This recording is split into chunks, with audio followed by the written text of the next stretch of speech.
everyone. Council member Frank Morano here. Happy Passover to everybody who celebrates. Happy Holy Thursday to everybody that celebrates. And if you don't celebrate either of those holidays, I hope you're having a great Thursday. I want to break down what's really going on with the New York City budget because a lot of people are hearing bits and pieces and wondering what it actually means for them. And I've actually gotten quite a few text messages and emails from folks asking what's going on because they've heard this little bit on the news or they've seen this tweet or just want to know what is going on. So right now, City Hall is telling New Yorkers, at least the mayor's side of City Hall, is telling New Yorkers that we have a multi-billion-dollar budget gap and that we're basically left with two choices: raise taxes or make painful cuts. I don't buy that. A lot of my colleagues in the city council don't buy that either, in both parties, by the way, Democrat and Republican.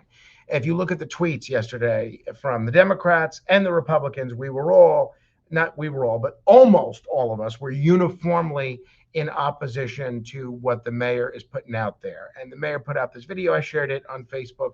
I found the mayor's video ridiculous. I thought it was political pandering at its worst. And I think there's a third option that nobody in the mayor's office seems eager to talk about. And that is fixing the way we're spending money in the first place. We're talking about a $127 billion budget. $127 billion. That's not a small number. That's more than many states spend. So when someone tells you the only way to balance things is to raise property taxes or drain our savings through the rainy day fund, which is exactly what the mayor's proposed, which is going to hurt our bond rating like you wouldn't believe, the first question should be, where is all that money going? Now, to be fair to the mayor, he inherited a budget with some real issues. There's no question about that. And he's right that we need to balance the budget responsibly. But where I strongly disagree is how we get there.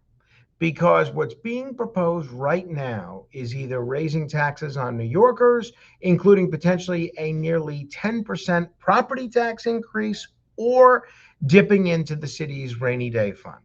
Both of those are bad ideas. Let's start with the property taxes. A property tax hike doesn't just hit the rich, it hits homeowners.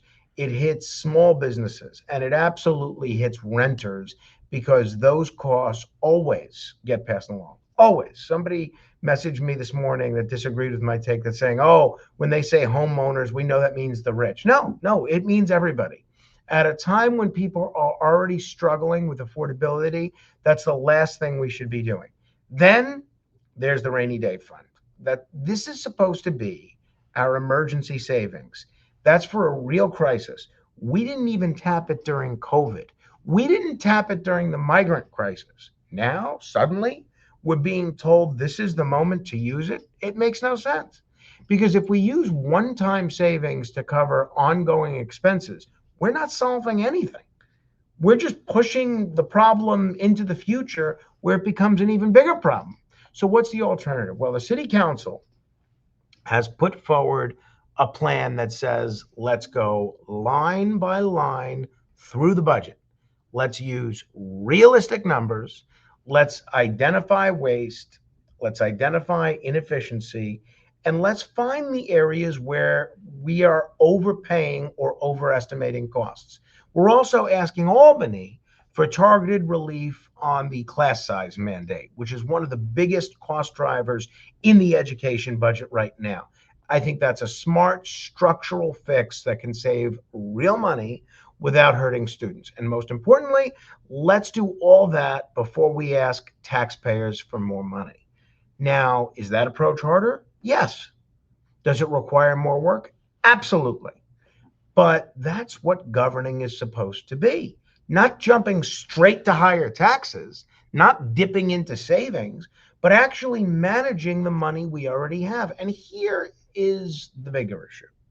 When the numbers keep changing, when the budget gap goes from 12 billion to 7 billion to 5 billion, I said to a reporter yesterday, he didn't end up using this line, but I said, it reminds me of the changing number of communists that Joe McCarthy said were in the State Department. One day it's 30, one day it's 50, 57, whatever, is a very good satire of the senator that does this in the movie The Manchurian Candidate. You have no credibility. When different parts of City Hall can't even agree on what the real expenses are and what the real savings are, it makes you crazy. That tells me we need to slow down, get the numbers right, and make smart decisions. I don't think we need to panic. I don't think we need to posture. I don't think we should use this as the mayor thinks we should as an excuse just to raise taxes. I definitely don't think that we need to reach for the taxpayer's wallet as the first solution. A lot of people have remarked at how large this wallet is. More than one person has made the George Costanza comparison. This wallet used to be much larger before whatever the municipal equivalent of Uncle Sam decided to give us a bit of a wallop. So New Yorkers work too hard to be taxed to death.